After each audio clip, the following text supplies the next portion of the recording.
A big thanks to all our sponsors, Skips and Bins, telephone 0800 25 45 25 3, email inquiries at skipsandbins.com, website skipsandbins.com, easy contract free and pay-as-you-go waste collection. Thanks again to Mr. Vicky's Sauces, handmade in Cumbria. If you'd like to order some, then give them a call on 01768 210 102. Go to the website, mrvickys.co.uk, or drop them an email, info@mrvickys.co.uk. A big thanks to United Group Travel. They're a family firm based in Morpeth with pickups throughout the Northeast. No strangers on our tours, just people you haven't met yet. They've got a presence on Facebook and a website, unitedgrouptravel.com. If you want to make a booking, give them a call on 01670 632 460 or mobiles 0791 666 4174 0795 71 41654. Thanks to Darren Baldwin Funerals, independent funeral directors. Let us look after you in your time of need. They're based on Old Durham Road in Gateshead, and you can contact them at their website, darrenbaldwinfunerals.co.uk. Email darren@darrenbaldwinfunerals.co.uk or give them a call, 0191 478 2730. A big thanks to Media Arts for all the help with the technical side of things. And a big thanks to New Workwear. You can find them at newworkwear.com. If you want to help the channel, hit the thumb up to subscribe, hit the subscribe button, and share to your other social media. You can also pay a one-off fee of £25 to get a scarf, a cup, a pen, and a membership card. Go to the website, nufcmatters.com, and click membership, or put your smartphone over this QR code. We also support the food bank on this channel. If you want to make some donations virtually, go to nufcfansfoodbank.co.uk and make a donation today. We're also a podcast on Spotify, iTunes, and other podcast providers. Just search NUFC Matters. I'm also a part of the Northeast Footy Brekkie Show. You can listen to that Monday to Friday, 7 till 9 at thetooneuk.com.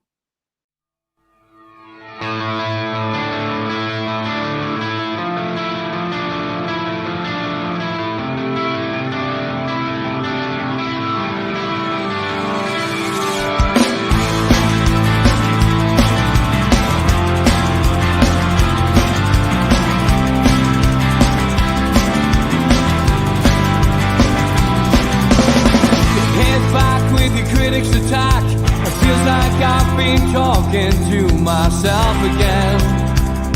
But it's the only way you're ever gonna learn. You look back and it's all in the past. I'm dwelling on the thoughts I cannot say to you. Good afternoon. Welcome along to NUFC Matters with me, Steve Ray. It's the Eddie Howe press conference review against Aston Villa, which kicks off tomorrow night, 8:15. And I didn't get a chance to do one for the weekend, so I didn't want to let you down today with this one. And as always, Reza was first up. Mentioned the FA Cup draw. Just asked him what his thoughts were on it. He said a draw is a draw. I'll be watching with interest tonight's game. He says we're always relaxed with a draw. He says, but I'll be looking at Blackburn and Wrexham and seeing what they've got to offer. Both teams will give us a tough game in the next round, I am sure. How much of a morale boost was the win against Fulham? Asked Reza. He said it was an important win. He says we prepared well. He said it wasn't our best performance. He said, but defensively we looked solid, and hopefully that gives us a bit of confidence going into the Villa game on Tuesday night. 48 hours doesn't give you much time to turn around. How have you and the team been preparing? He said that it was a mixture of training and recovery and analysis as well. And he says preparation, of course, for what will be a difficult game against Aston Villa, which they need to get right.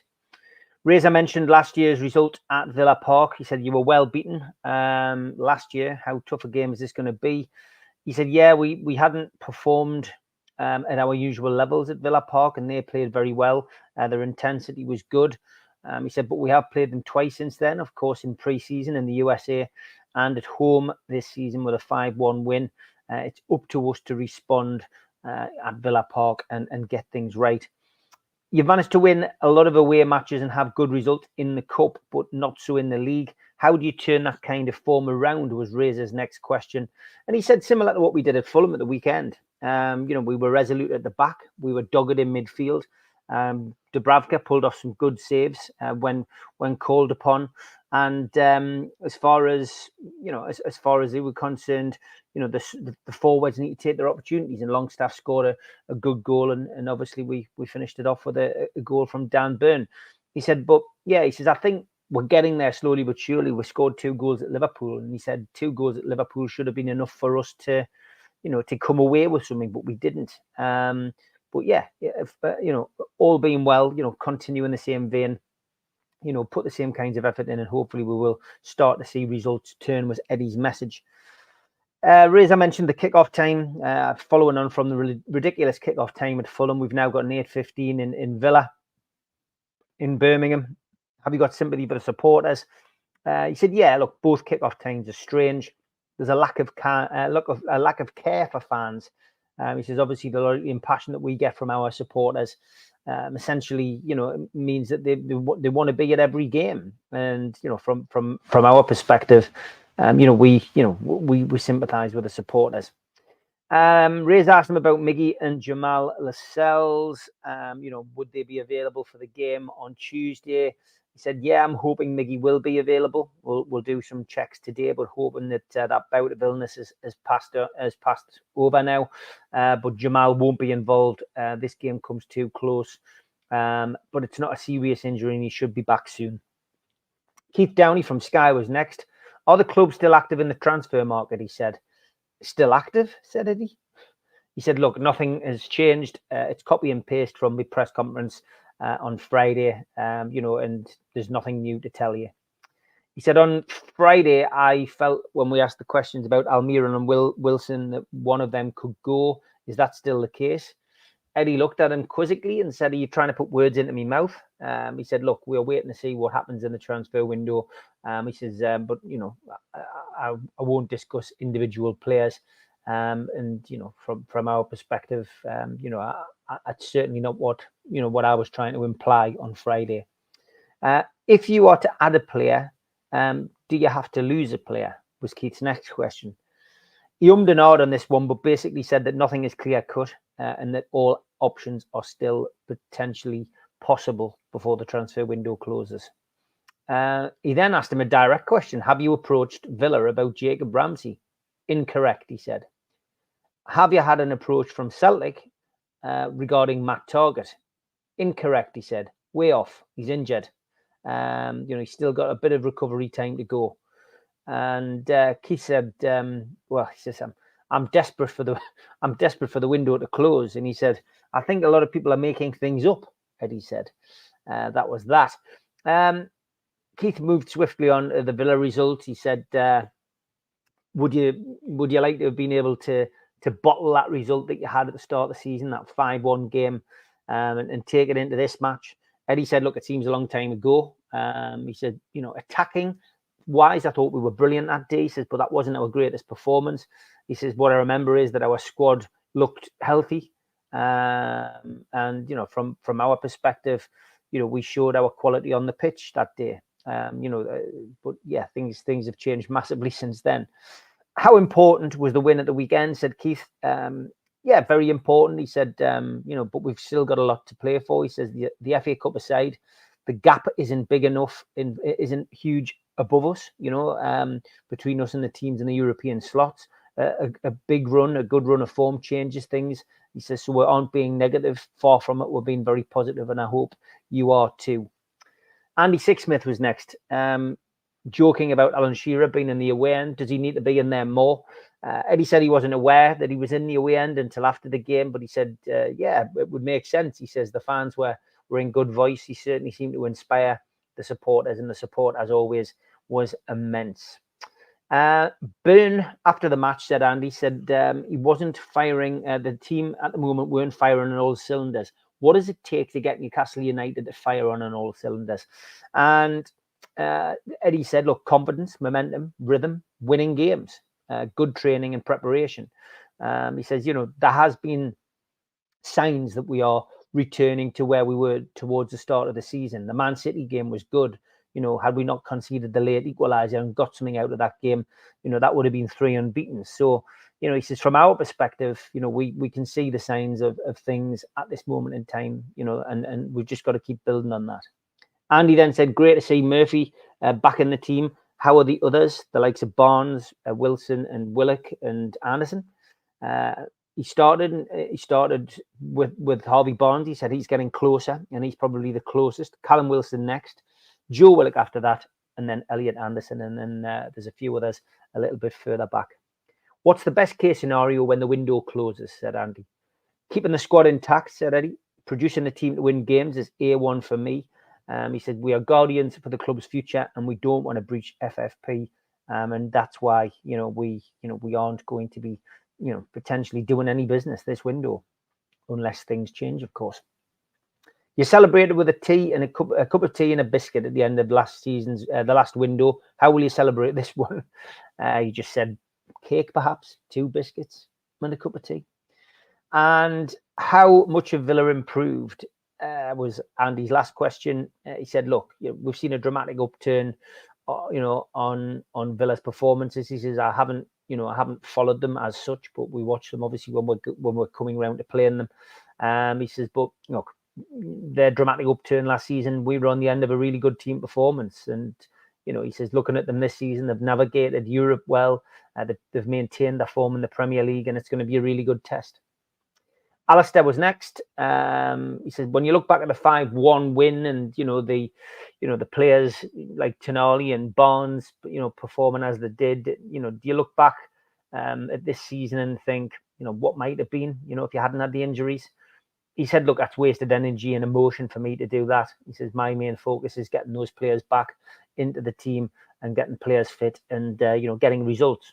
Have your goals changed this season with the running injuries that you've had?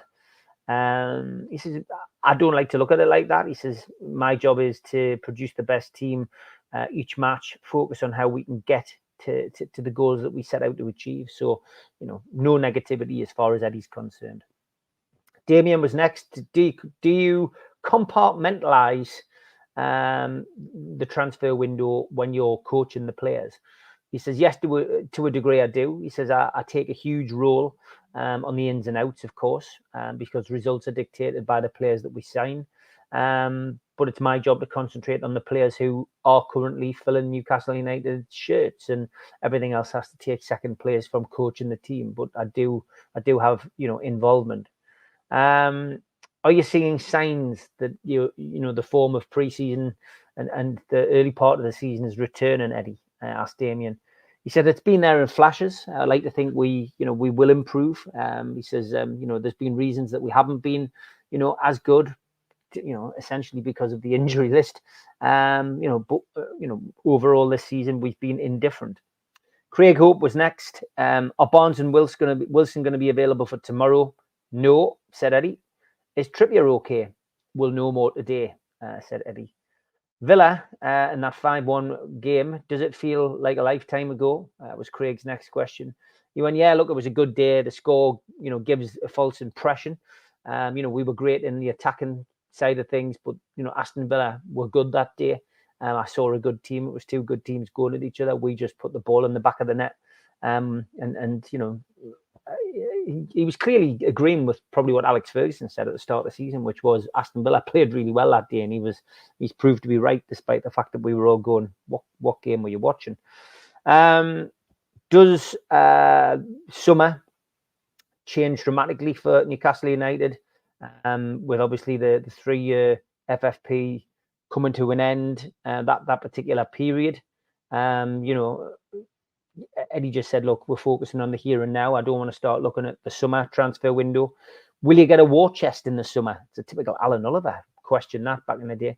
He went, there's no such thing these days. He says all clubs are doing the same. He says the market's different, and I think the summer will be, pretty much the same. It'll be a different market with clubs doing different things. Transfer windows won't be the same again, was what Eddie was basically saying.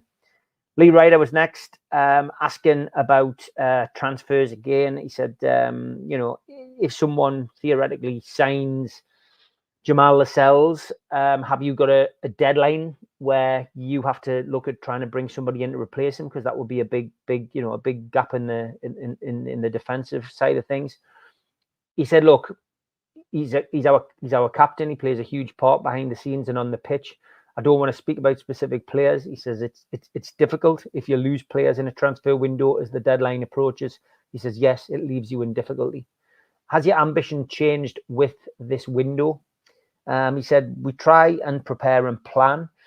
He says, I'm a step removed from financial dealings. He says, I'm coaching. I'm not looking at spreadsheets. He says, but I do know, who the club are looking at potentially bringing in. He says, and potentially letting go. But yeah, he basically said that the ambition hasn't changed. They've known what the situation was all along with FFP, and he's mentioned it plenty of times for Lee to know that really. Lee then mentioned kickoff times again. It had already been answered.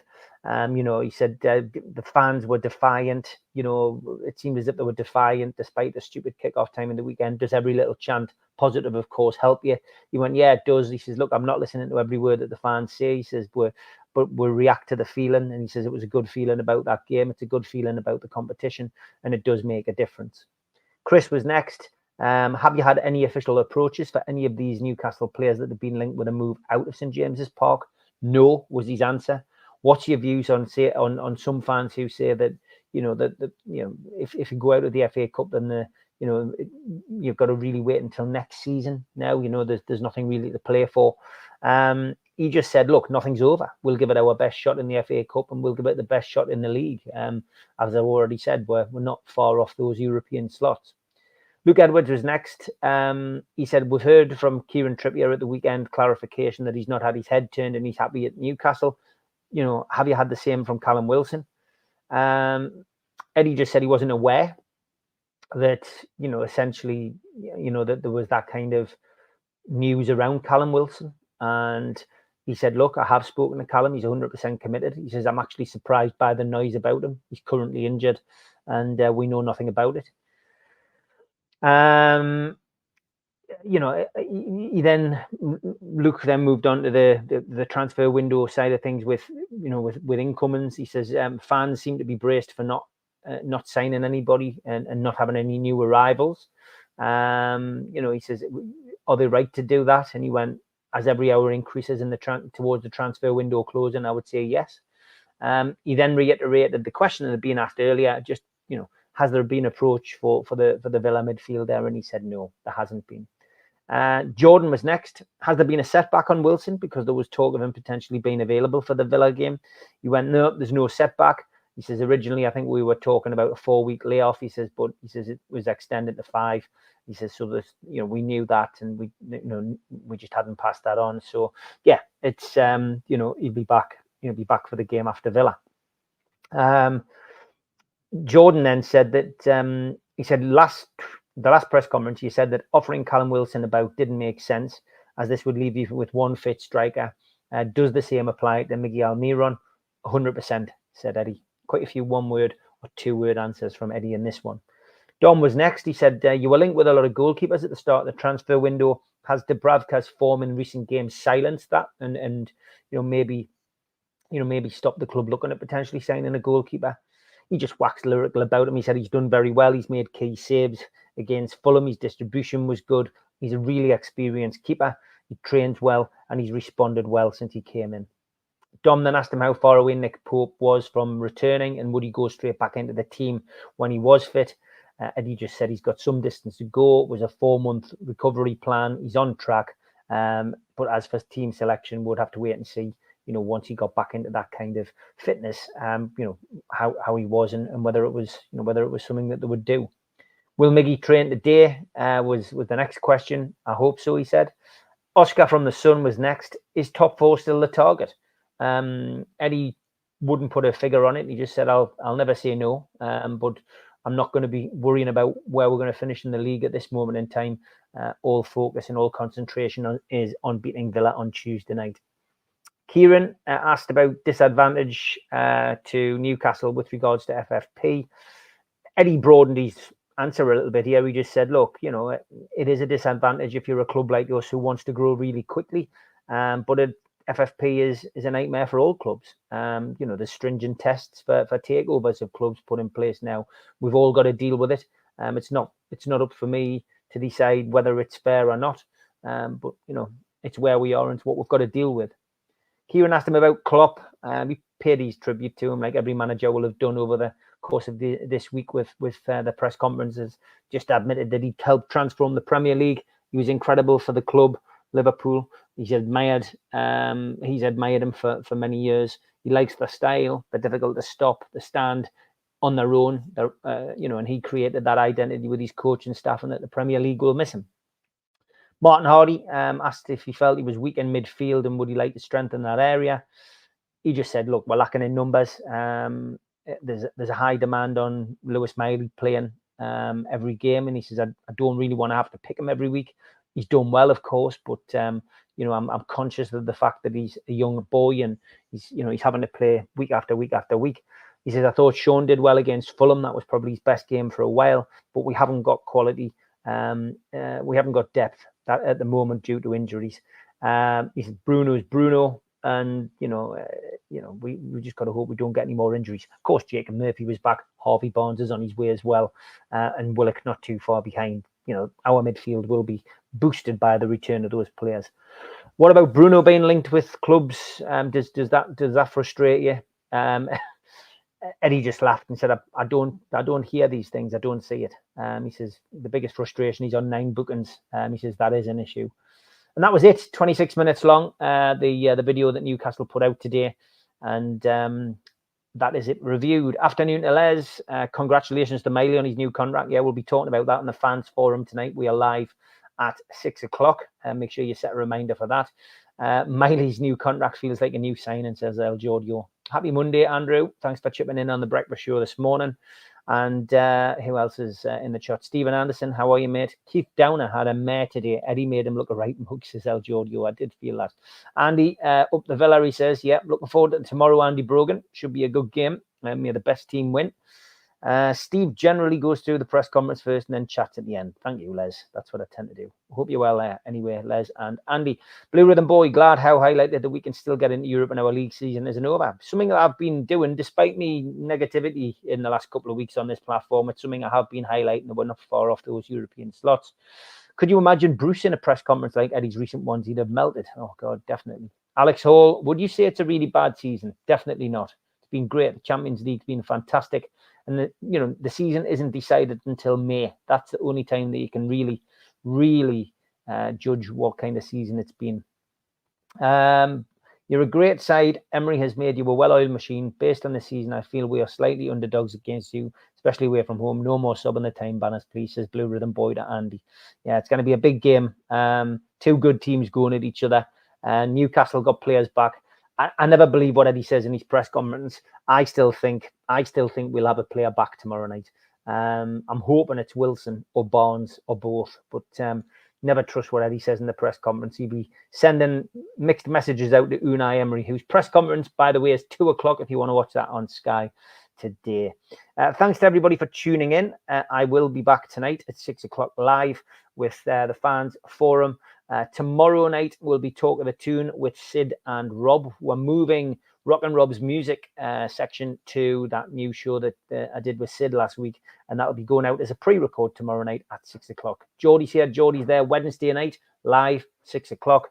Thursday, 6 o'clock live, Super Matt and Gibbo and the Three Amigos.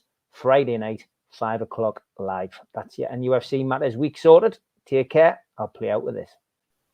We still do 7 NUFC Matters show a week for free.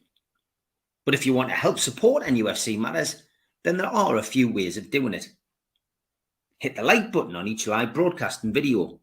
This helps the channel grow. Hit the subscribe button and select the all notifications bell so you don't miss a single show. If you want to help us financially, then you can join the channel using this button with the membership starting at $1.99 a month.